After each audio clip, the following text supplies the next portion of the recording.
All right, welcome to this episode. I'm here celebrating David Allan Coe's 84th birthday today. It's Friday, September the 6th, and David Allan Coe turns 84 years old today. So sometimes you might forget, like, yeah, he's still alive, right? This story I'm about to tell you is a story in which David Allan Coe wins the jackpot at a casino, is then arrested and taken to jail all in the same day, and has to cancel 3 performances thereafter. And the footage I'm going to show you is from him giving an interview outside a courthouse. And of all the things I think of when I think of David Allan Coe, this story was not one of them until I encountered it. And it is, I don't know, it's just one of the most surreal stories that I've ever encountered. It's just hard to believe that any and all of this happened. Basically, David Allan Coe's at a casino, and his girlfriend and him are playing slot machines. He hits a button on her machine, and it wins a jackpot, the amount for which is never disclosed in any of the reports. So we don't know if this is like a $700 jackpot, a $1,000, $1,500 jackpot, a $75 jackpot. We don't know what it is. But probably not enough to pay for all the court charges that would follow this thing. His girlfriend's name is Kimberly Hastings, and she's got what is described as a loaded player card. I've never played in a casino. I don't really know what that means, but for some reason they want to issue this prize for this jackpot to him because they have security footage saying that he hit the button, and so it's got to be cashed out to him. It can't be to her. But they don't want that to happen because, I don't know, something to do with him not having like a social security number, or he does have a social, it's not clear. Oh my God, this story. And then, anyway, I'm going to let him tell you. But this took place at the Prairie, Meadows Racetrack and Casino in Altoona, Iowa.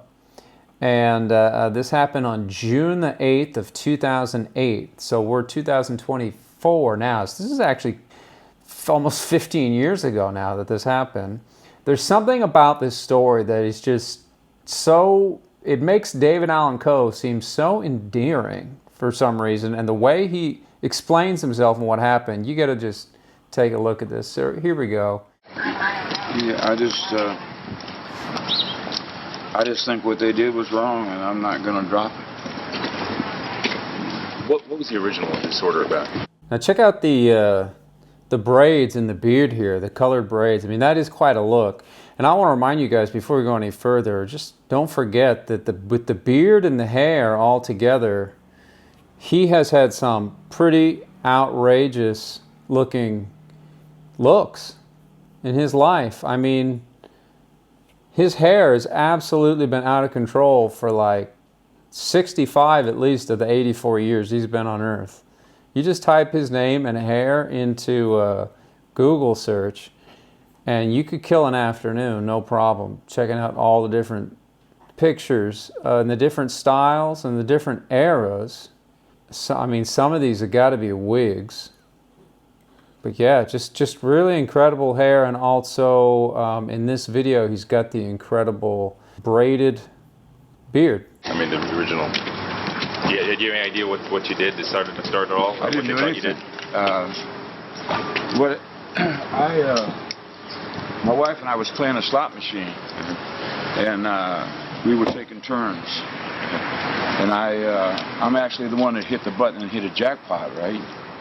And they were taking a while to come and get us, to pay us whatever. My wife had one of them cards in the machine, and I told her, I said, I'm going to go out here and just play a different machine because we had to drive 7 hours for our next show. And, yeah, this was just a stop between gigs, right? Yeah. And so yeah, this whole story is going to unfold here, which is just going to be a lot of drama for everyone involved, I think. So they came in and they wrote the jackpot up off of her card, and then they came and told her, said, well, the cameraman said that the man's the one that hit the jackpot. And she said, well, I would have told you that if you asked me. And they said, well, we have to pay him. And she says, well, he's hard of hearing. So, you know, if you're going to talk to him, walk around so he can see you. And the lady walked up behind me and screamed at me and said, "You're the one." And I went, "I'm the one what?" She said, "You're the one that hit the jackpot." And I went, "Okay." So I handed her my driver's license, which is a Tennessee driver's license. She says, "I need a picture ID." I said, "I don't have a picture ID. I have a driver's license. That's what I have right there." And so she says, "Well, I got to go get another piece of paper." And I go, "Why is that, ma'am?" She says, "You don't have a social security number." And I stood up and went like this. I said, "My social security number's on my driver's license." And this probably 24-year-old security guard came up and said, "Sit down, boy." I said, "Boy? Do I look like a boy to you, man?" I said, how big are men where you come from, mister? You know? Him telling this story it beats stand-up comedy. It beats spoken word. This is just an amazing retelling of the story. This line. What does he say? How big are men where you come from, boy? I want to tell you that I have footage from the casino here I'm going to bring in, because you heard everything that he said there so far, right? So I just want to roll a little bit of this footage. There's no sound on it. Yeah, so here he is playing the machine, looking over at. I guess he's doing the old two machines at once deal, I think. So here's the lady that comes over, that's going to ask him for his driver's license or his picture ID, I guess.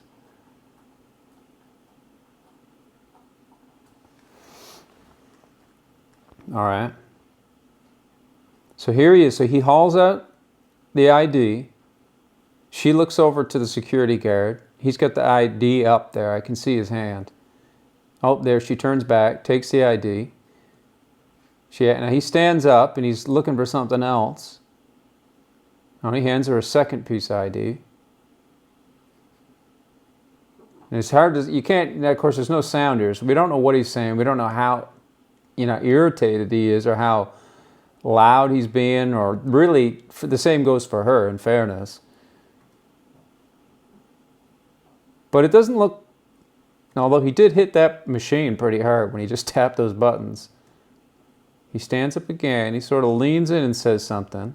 And here comes the guy over here going to ask him, he calls him boy. Okay, so yeah, he's not happy now. He's right in his face and does not back down. The security guard called to somebody to come out. And okay, let's. Okay, so far, I mean, he's telling the story. It looks like what happened, as far as we can see. Let's go back to his amazing telling of the Then story. I sat down and I started playing the slot machine. I got mad about a minute, so I cashed out and I said, I'm going to just go get my wife and get out of here. They can keep their money, you know. This guy had a gray uniform on, and I start walking away. There's two guys with a brown uniform on coming for me. One of them goes like that, and I didn't think anything about it. I mean, I'm a celebrity. I have people going like that to me all the time, you know. Yeah. And as soon as I walked by them, they jumped me from behind, knocked me down, beat me up, handcuffed me behind, took me by my hair and dragged me through the casino, chained me up in a bench down. How pitiful is that, though, really? I mean, if that all happened. I mean, that is kind of pitiful when you think about it. And detained me for, you know, till I had to cancel 3 shows, and they knocked my back out of place. I got to walk with a cane. I got to sit down when I perform, and I just think it's wrong. So it all starts with them thinking you're. They just thought I was some long-haired hippie. Giving them attitude about something or other. Yeah. They just thought I was a long-haired hippie they could beat up and take advantage of. Yeah. Then they found out they wasn't. And like, we've got a videotape of the whole thing, and we've also got where you can hear on the videotape the 2 police officers saying to each other, when they took my hearing aids and put them on the table, they thought I couldn't hear them at all, but I can hear a little bit, you know? You got to admit that he's pretty calm throughout the whole thing, which is kind of admirable. We go back to the casino footage here. So he not happy when he gets up and walks away. You can see he rips that receipt out of the machine. He's walking away. Security guard's following him now, And I don't know if he can hear what anybody's saying at this point. So now we got 3 security, one behind him, 2 approaching him, and he's looking over at them. Of course, he says he's hard of hearing. I don't know what he can hear. I don't know how loud it is in there. I don't know how loud they're being. Hey, hey, hey, hey, hey, whoa, whoa, slow down. Where are you going? Hey, hey, no, no, no, I didn't hear you. What? Okay. And yeah, kind of the way he told it. Look at him tripping him like that with the... I mean, that's pitiful. Come on. Oh, man, that is hard to watch. Like, how pitiful. I mean, how sad, how pathetic are these mall security guard rejects. Look at everybody. No, that's his girlfriend there. I recognize her from some of the live shows. She's a part of his live show. They haven't performed in 2 years now. Yeah.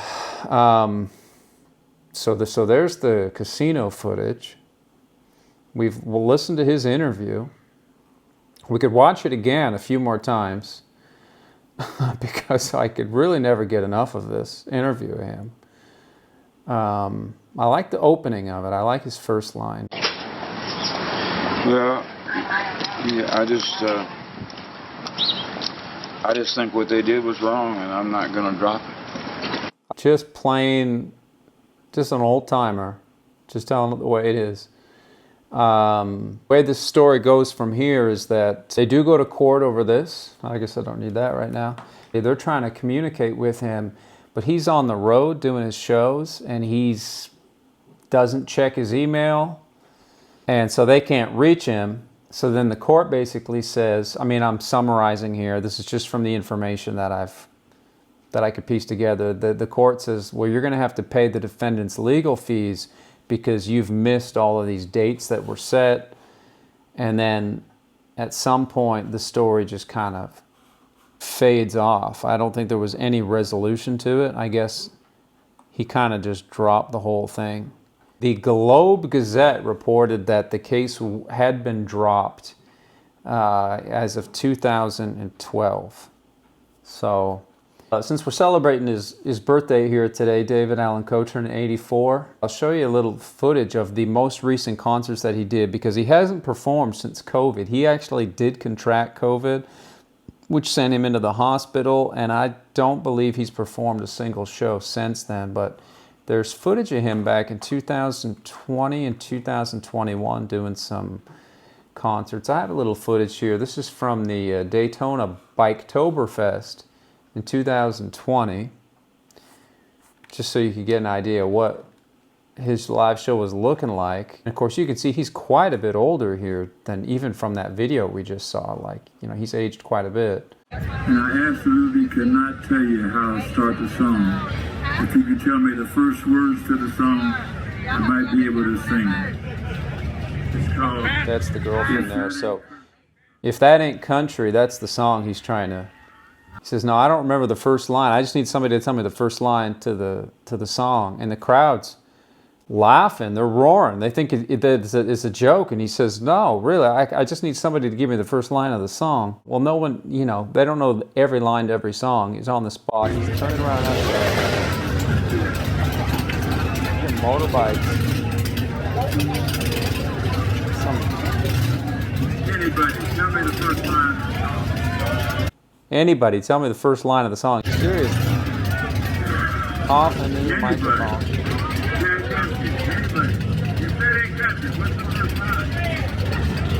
Now the drummer does give him the line to the song, and so he can get it going. Thank you very much. It's, the old man was covered with tattoos and scars. He got some in prison, others in bars, and the rest he got working on old junk cars in the daytime. Now they look like tombstones in our yard. I never seen him when he wasn't tired and mean. Said he sold used parts to make ends meet, covered with grease. It's I tell you, it's pretty rough. This whole thing is pretty rough. That's not bad to remember that, right? That's good. It's rough, but it's funny though. The crowd's having a good time. They like it. I got one more I can show you that actually sounds a little bit better. This is 2021. Here he's doing Ramblin' Fever by Merle Harrison.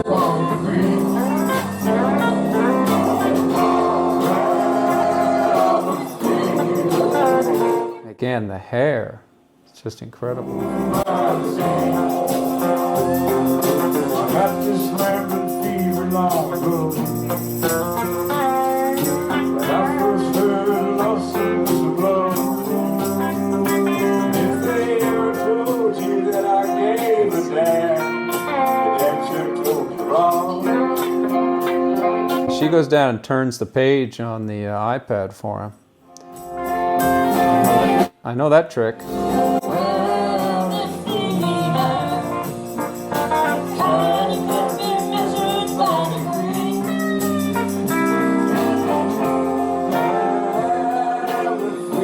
I think he's got a series of different wigs that he wears. I think that's the answer to what's going on with his hair. He's got that Joe Biden look going on there, looking over at the guitar player. It's pretty incredible stuff. I mean, it's all pretty awesome. It's pretty incredible, all of it.